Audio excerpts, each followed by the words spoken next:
Welcome to MK7 TV. తెలంగాణను మోసం చేసిన రాహుల్ గాంధీని నాడి బజార్లో ఉరితీయాలి. మాయమాటలు చెప్పి ప్రజల్ని మోసం చేసిన హౌలగాలు రాహుల్ రేవంతులు. కేటీఆర్ ఘాట్ వ్యాఖ్యలు. నదులపై తెలంగాణపై కనీస అవగాహన లేని హౌలగాడు రేవంత్ రెడ్డి అని విమర్శ. రేవంత్ రెడ్డి కేసీఆర్ కాలు చెప్పు ధూళితో సమానం. కేసీఆర్ ఒక్క ప్రెస్ మీట్ కే రేవంత్ ఆగమాగం. అసెంబ్లీకి వస్తే గుండె ఆగి చేస్తాడు. పిచ్చి ముదిరిన రేవంత్ రెడ్డిని కట్టేయండి. ఆయన భార్యకు కేటీఆర్ సూచన.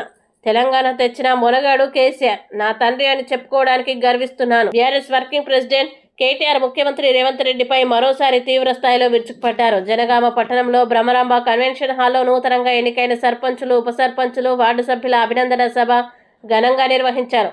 జనగామ జిల్లాలో బీఆర్ఎస్ పార్టీ తరపున విజయం సాధించిన సర్పంచుల్ని సన్మానించేందుకు ఏర్పాటు చేసిన ఈ కార్యక్రమానికి పార్టీ వర్కింగ్ ప్రెసిడెంట్ కేటీఆర్ ముఖ్య అతిథిగా హాజరయ్యారు.